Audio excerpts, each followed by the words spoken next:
The first QBE international of this year's autumn series saw New Zealand travel to Twickenham, hoping to make it 5 in a row against their opponents England. Chris Robshaw's men would have other ideas though. The home side were hoping for a repeat of 2012 when they turned over the All Blacks by 38 points to 21.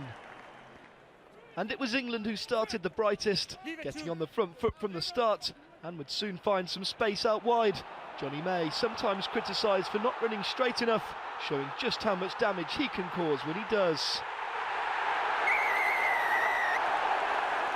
The informed Gloucester man with his first international try.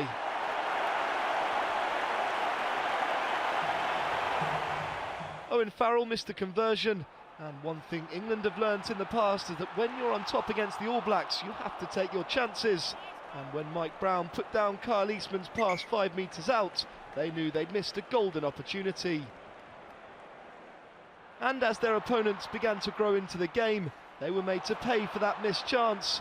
Jerome Kano making the initial break, and fly half Aaron Cruden was on hand from the next phase to wriggle over. Touch the line, try is good! Touch the line, try is good! The All Black in a tussle for the number 10 shirt with Dan Carter ahead of next year's World Cup, and showing just what he can offer.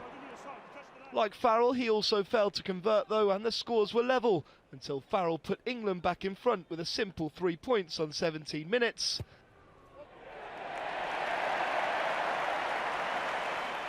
And he repeated the trick 4 minutes later to put his side 6 ahead, this time getting the royal seal of approval.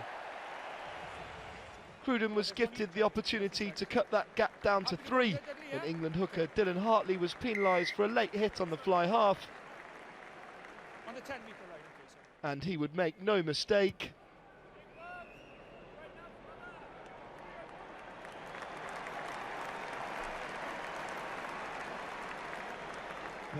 England captain Robshaw was penalised for hands in the ruck just before half-time, gifting Cruden another 3 to get things level.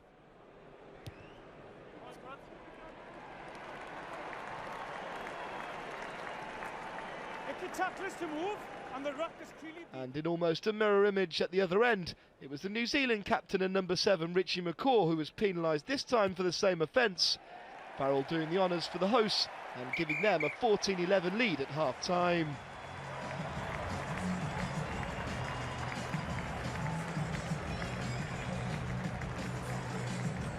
The All Blacks came flying out the traps in the second half, and after missing an earlier kick at goal, their pressure was rewarded with a try.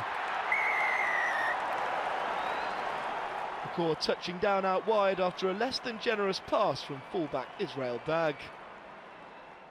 Cruden missed the extras and they thought they'd sneaked another when Sam Whitelock's quick thinking saw him dive for the ball, knowing there was no offside at the ruck.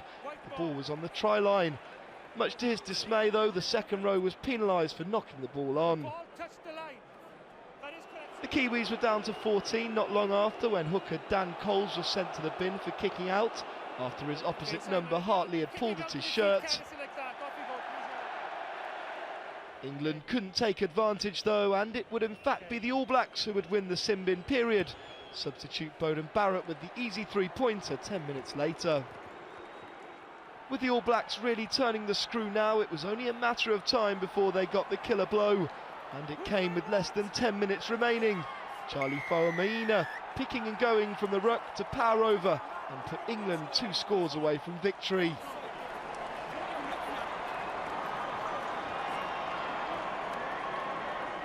Barrett couldn't convert and England never gave up hope though.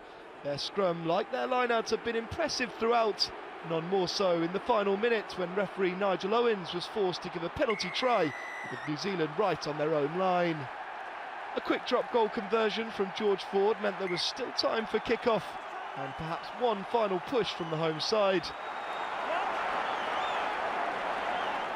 However, a drop ball from Robshaw spelled the end of the game.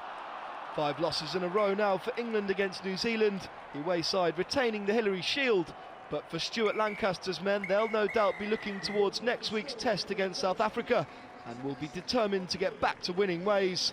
Final score from Twickenham, England 21, New Zealand 24.